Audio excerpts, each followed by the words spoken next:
I never thought a simple app on my phone would become the reason my marriage almost ended, and the key to finding myself again. My name is Sarah, and 6 months ago, I was just another stay-at-home mom feeling invisible in my own life. You know that feeling, right? When you wake up every morning and your entire identity revolves around being someone's wife, someone's mother, but never just you. My husband Daniel worked long hours at Peterson and Associates, a prestigious marketing firm downtown, and I spent my days in what felt like an endless cycle of packed lunches, school pickups, laundry loads, and trying to keep our 2 kids from destroying the house. Emma, who's 7 and has more energy than a rocket ship, and little Jake, who just turned 4 and still believes that markers are meant for walls, not paper. I used to be different. Before marriage, before kids, I was Sarah who majored in visual communications. Sarah who stayed up all night working on design projects, who could lose herself for hours perfecting the perfect color palette or typography choice.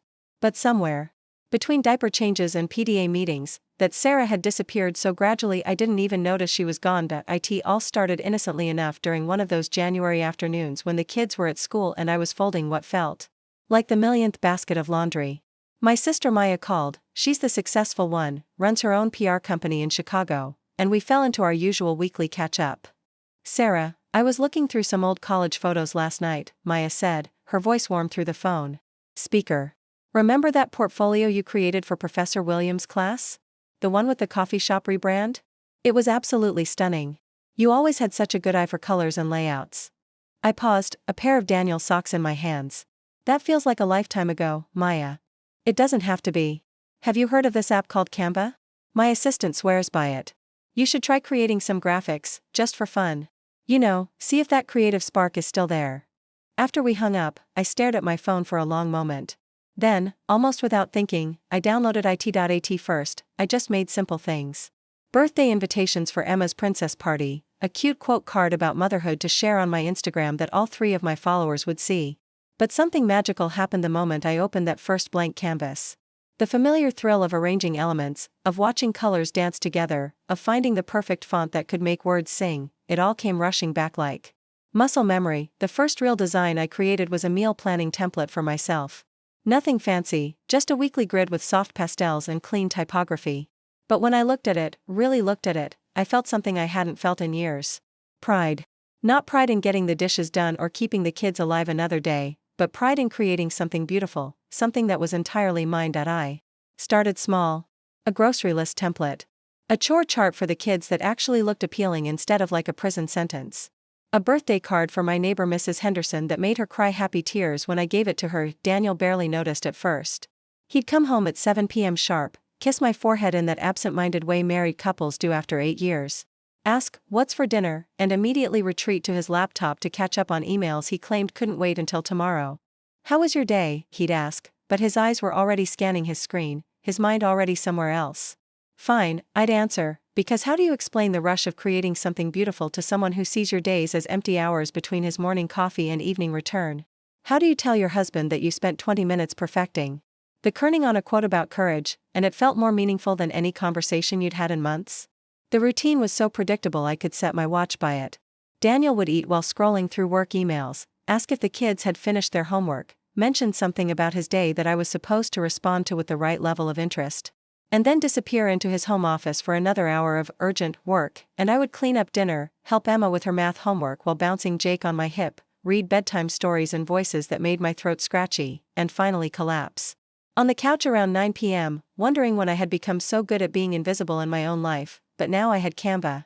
And in those quiet evening hours, while Daniel typed away in his office and the kids slept soundly upstairs, I was discovering that the creative fire I thought had died was just waiting patiently for someone to feed it again.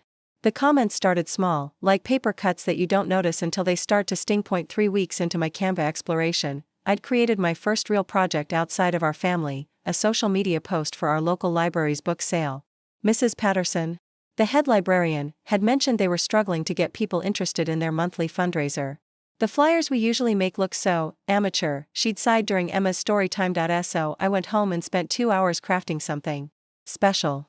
Bold, modern typography that made book sale feel like an event, not a chore. A carefully curated color palette of warm burgundy and cream that felt both literary and inviting. Little illustrated book spines scattered along the bottom that I'd painstakingly arranged to look effortlessly scattered. I was genuinely proud of it. The kind of pride that makes your chest feel warm and your shoulders straighten a little. I couldn't wait to show Daniel over dinner. "Look what I made today," I said, sliding my phone across the kitchen table with the enthusiasm of Emma showing off a finger painting. Daniel glanced at it for maybe 3 seconds while chewing his meatloaf. "That's nice, honey," he said, his tone the same one he'd use if I'd shown him a grocery store coupon. "Did you remember to schedule Jake's dentist appointment?" Just like that, my moment deflated. Yes. It's next Thursday at 2 p.m. "Good. And did you pick up my dry cleaning?" I nodded, watching him scroll through his work emails while he ate. The beautiful design on my phone screen suddenly felt silly, childish, like I was a kid desperate for gold star stickers from a teacher who'd already moved on to the next student. But it got worse. So much worse, the turning point came 3 weeks later. My friend Lisa, who runs Sweet Dreams Bakery downtown, had been struggling with her social media presence. "I know you're creative, Sarah," she'd said over coffee while the kids played at the indoor playground. "Could you maybe help me figure out how to make my Instagram not look like I took photos with a potato?" I said yes before I could second guess myself. And working on Lisa's bakery project awakened something fierce inside me. This wasn't just about making things pretty, this was about storytelling, about making people crave fresh croissants and artisan sourdough through visual language alone. I spent that entire week completely absorbed, creating a cohesive color palette that captured the warmth of fresh bread and the elegance of French pastries. Designing Instagram story templates that would showcase daily specials without looking cluttered. Typography choices that felt both rustic and sophisticated. Each element was a puzzle piece, and I was finally remembering how to see the whole picture. One Tuesday evening, I was deep in the zone, working on a series of posts for Lisa's weekend special, lavender honey scones that deserved marketing. As beautiful as they tasted. I had my laptop open on the kitchen island, my phone propped up with reference photos, and I was completely lost in the flow of creation. Hours passed like minutes. That's when Daniel walked into the kitchen. "Really, Sarah?" His voice cut through my concentration like a knife through butter. "You've been hunched over that thing for 3 hours straight. The dinner dishes are still sitting in the sink, and Jake's bedtime routine is completely shot." I looked up, blinking, trying to orient myself back to the real world. He was standing there in his work clothes, tie loosened, looking at me with this expression I'd never seen before. It wasn't just annoyance, it was disappointment mixed with something that felt uncomfortably close to disgust. "I'm working," I said quietly, my voice sounding smaller than I intended. Daniel laughed. Actually laughed, this short, harsh sound that made my stomach clench. "Working? Sarah, you're playing with pictures on your phone. That's not work, that's... I don't know what that is, but it's not contributing to this family. It's not paying bills or putting food on the table or helping our kids with their homework." The words hit me like physical blows. I felt my face flush with shame, that burning sensation that starts in your chest and spreads upward until you feel like everyone in a 50-mile radius can see your humiliation. "Lisa is paying me for this," I whispered. "Paying you what? $20? 50? Daniel's voice was getting louder now, and I could hear Jake stirring upstairs, probably disturbed by the tension. "Sarah, I make more in an hour of real work than you'll make in a month of whatever this is." I closed the app without saving my progress. 3 hours of work, gone in a single tap. I stood up on unsteady legs and walked to the sink, my hands shaking slightly as I turned on the hot water and began scrubbing plates that had been sitting there since lunch. "I just worry about you, honey," Daniel said, his voice softer now, almost patronizing. "You're so focused on this phone that you're neglecting the things that actually matter. The kids need their mother present, not distracted by some silly hobby." Hobby. The word echoed in my head as I scrubbed a particularly stubborn patch of dried spaghetti sauce. Not work. Not passion. Not the thing that made me feel most like myself for the first time in years. Just a hobby. But here's the thing. About passion, you can try to kill it, but it doesn't die easily. It just goes underground, late at night, after Daniel was asleep and the house was wrapped in that particular silence that only comes after midnight. I'd slip out of bed like a teenager sneaking out to meet a forbidden boyfriend. I'd pad downstairs in my bare feet, grab my phone, and curl up on the living room couch with just the dim light from the screen. That's when I did my real work. I finished Lisa's bakery project, and when she saw the final designs, she actually cried. "Sarah, this is incredible. This is what I imagined in my head but could never create. You've made my little bakery look like it belongs in Paris." Then came other projects, whispered referrals passed between friends. A menu redesign for my cousin Rachel's cafe that increased her dessert sales by 30%. Event flyers for our neighborhood association that actually got people to show up to the monthly meetings. A logo for my yoga instructor's new wellness brand. that she proudly displayed on business cards and her website. Each design felt like a small victory, a secret rebellion against the version of myself I was supposed to be during daylight hours. But I kept them all to myself, these midnight triumphs, because somewhere along the way, I'd learned that the things that made me feel most alive were also the things that made my husband love me a little bit less, and that knowledge was starting to change something fundamental about how I saw our marriage, our life together, and most importantly, how I saw myself. The breaking point came on a Tuesday morning in March that started like any other but ended with a conversation that would haunt me for months. I'd been up until 2 a.m. working on what was, at the time, the biggest project I'd ever taken on. A local nonprofit called New Beginnings, they help women transitioning out of abusive relationships, had contacted me through Rachel's Cafe. Their director, Maria Santos, had seen my menu design and asked if I'd be interested in creating a complete brand identity for them. We've been operating for 5 years with volunteer-made materials, Maria had explained during our coffee meeting. The week before. Photocopied flyers, a logo someone's nephew made in high school. We're finally in a position to invest in professional branding, but our budget is tight. Could you help us look like the legitimate, important organization we are? The project consumed me completely. This wasn't just about making something pretty, this was about dignity. About helping women see themselves reflected in materials. That said, you matter, your fresh start matters, your story matters. I redesigned their logo to be strong but approachable, created business cards that looked like they belonged in a corporate boardroom, and developed social media templates that could help them reach women who needed their services. That Monday night, I was adding finishing touches to their brochure design, a trifold piece that would be displayed in doctors' offices, libraries, and community centers throughout the city. Every element had to be perfect. The color psychology had to convey safety and hope. The typography needed to be readable for women in crisis who might be checking it quickly when their abuser wasn't looking. The imagery had to represent diversity and strength without being intimidating. I was so absorbed in perfecting the spacing between text blocks that I didn't notice the sun starting to creep through our kitchen windows.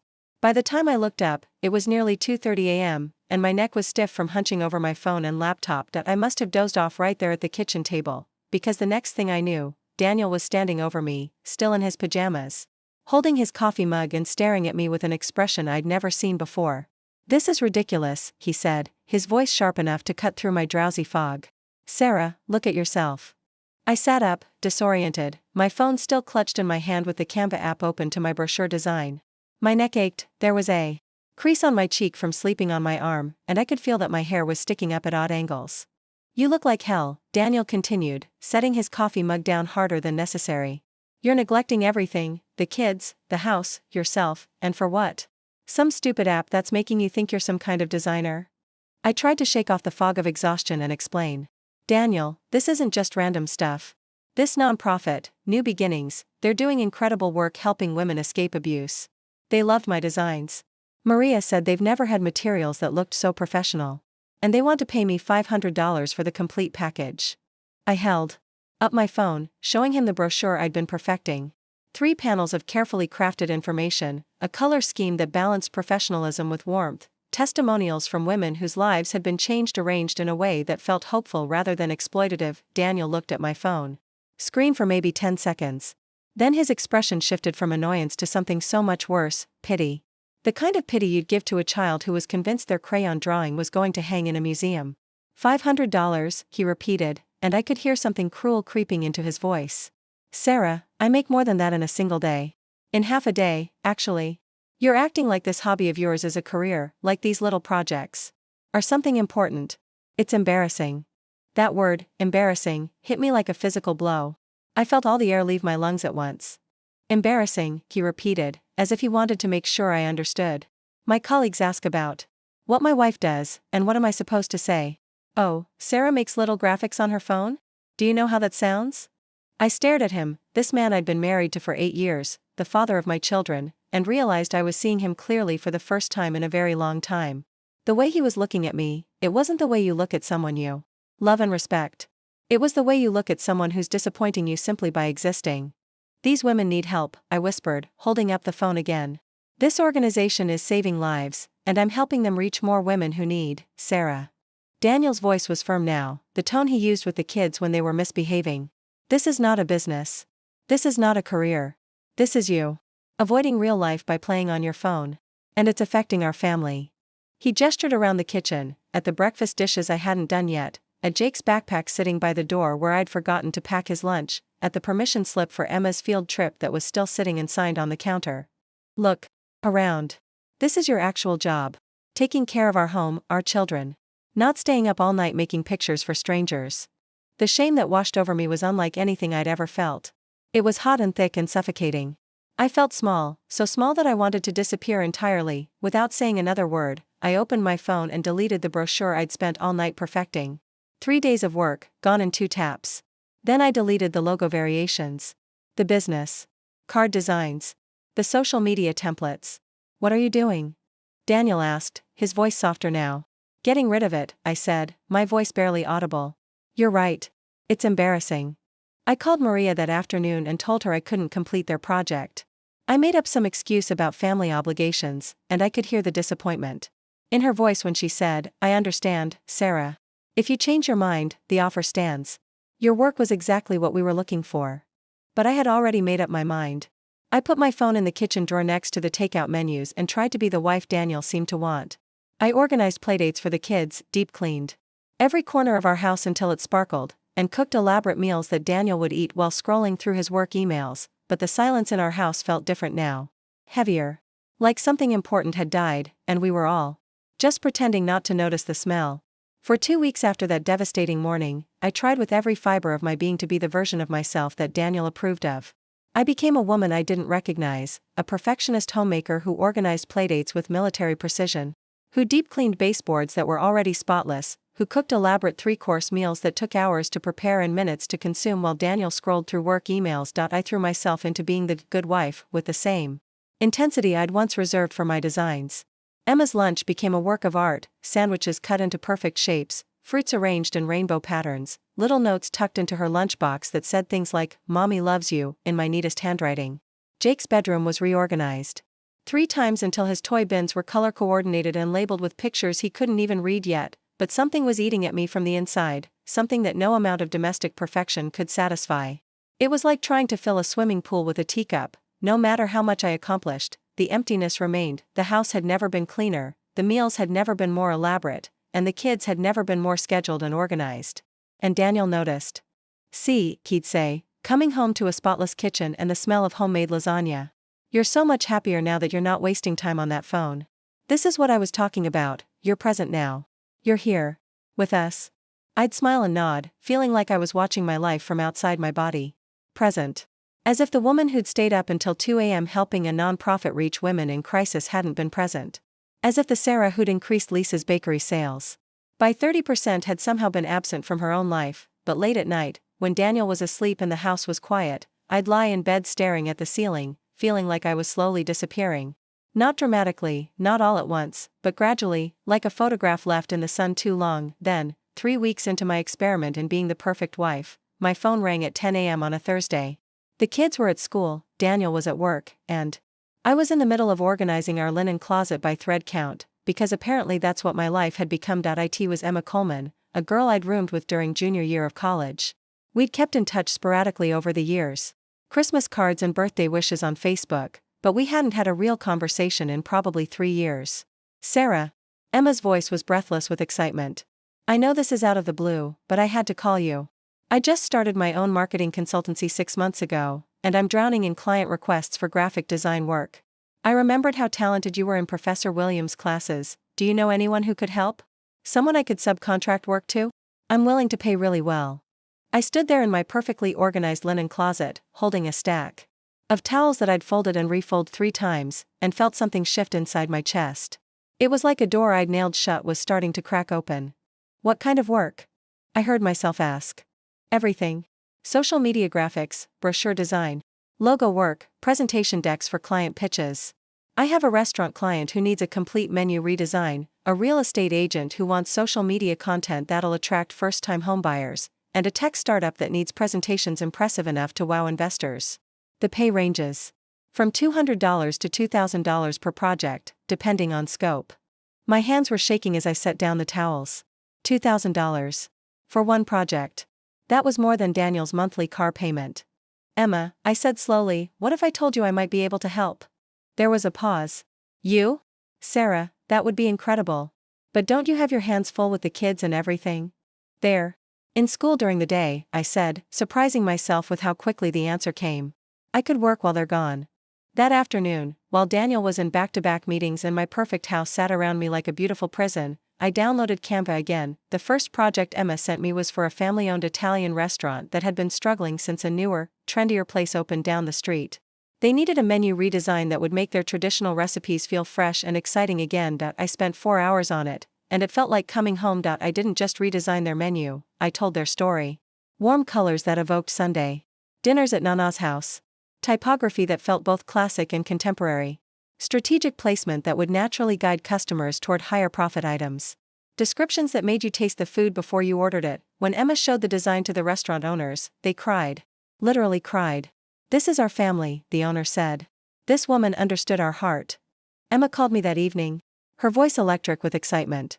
"Sarah, they loved it so much they want to hire you to redesign all their marketing materials. And 3 other restaurants have already asked for your contact information after seeing photos of the menu on social media." "What did you charge them?" I'd asked for $300, which felt bold at the time. "Sarah," Emma said gently, "this level of work? You should be charging at least $800.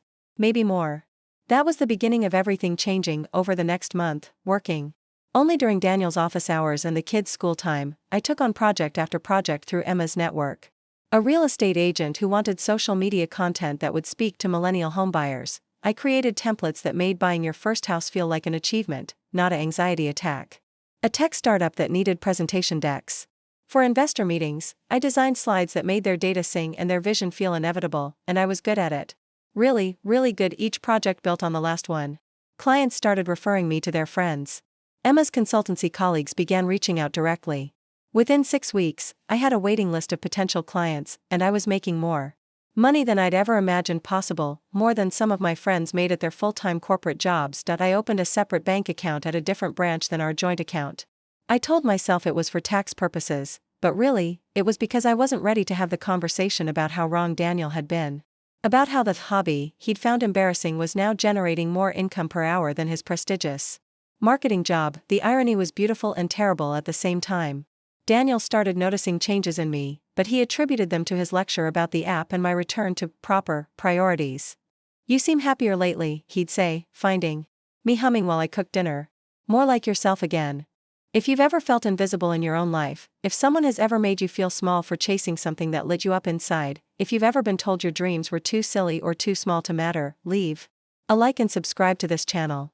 Your support here gives me the voice I couldn't find back then, and maybe my story will help you find yours. "It's amazing what happens when you focus on what really matters," I'd reply, stirring pasta sauce while mentally calculating whether I had time to finish a logo design after the kids went to bed. He had no idea that what really mattered to me was happening in the hours between 9 p.m. and midnight, in stolen moments while he thought I was finally being present. He had no idea that the woman he thought he'd successfully redirected was actually building something bigger and more successful than anything he'd achieved in his corporate career, but I knew. And for the first time in months, maybe years, that knowledge felt like enough. Last Friday changed everything. Daniel came home earlier than usual, his face flushed with excitement. "Sarah, you'll never believe what happened at work today." I was stirring pasta sauce, half listening, when he said the words that made me freeze. My boss, Mr. Peterson, pulled me into his office. Apparently, his daughter Rebecca runs a boutique downtown, and she's been working with this incredible designer for her social media and marketing materials. The work is so good that Mr. Peterson wants to hire this person to train our entire creative team. My wooden spoon stopped moving. Rebecca kept talking about how this designer understands visual storytelling, how she increased their sales by 40% in just 2 months. Mr. Peterson asked if I knew anyone in the design field who might recommend someone this talented. Daniel was pacing now, animated in a way I hadn't seen in months. "Sarah, this could be huge for my career. If I can connect my boss with this designer, I'll definitely get that promotion I've been wanting." I set down the spoon and turned to face him. "What's the designer's name?" "Oh, something simple. Sarah Martinez, I think?" Rebecca showed Mr. Peterson her Instagram, at Sarah Designs Life. "The work is absolutely incredible. Professional level stuff." The kitchen went completely silent except for the bubbling pasta sauce. Daniel's expression slowly changed as he processed my face. "Sarah? Why do you look like that?" I pulled out my phone and opened Instagram. Turned the screen toward him. At Sarah Designs Life. 15,000 followers. "That's me, Daniel." I'm the designer your boss wants to hire. The color drained from his face. But, you said you stopped using that app. You said it was embarrassing, I interrupted, my voice steadier than I'd ever heard it. You said I was wasting time. You said it wasn't contributing to our family. I pulled up my banking app. I've made $12,000 in the last 2 months. All while you thought I was just being a better wife. Daniel sank into a kitchen chair, staring at the phone screen showing my portfolio, the same work he dismissed as playing with pictures. Mr. Peterson wants to meet with me on Monday, I continued. To discuss a consulting contract that would pay more in 3 months than you make in a year. The silence stretched between us, filled with everything we hadn't said and everything that could never be unsaid. Closing reflection. You know what the strangest part is? I'm not even angry anymore. Disappointed, yes. Sad for the version of myself that almost disappeared, absolutely. But angry? No, because sometimes the people who try to make us smaller are just reflecting their own fears about staying the same size forever. I start my new consulting role next week. And Daniel? He's still trying to figure out how the woman he thought he knew so well had been invisible to him all along. To every woman who's been told her dreams are too small, too silly, or too late, they're not. They're just waiting for you to stop asking for permission to chase them.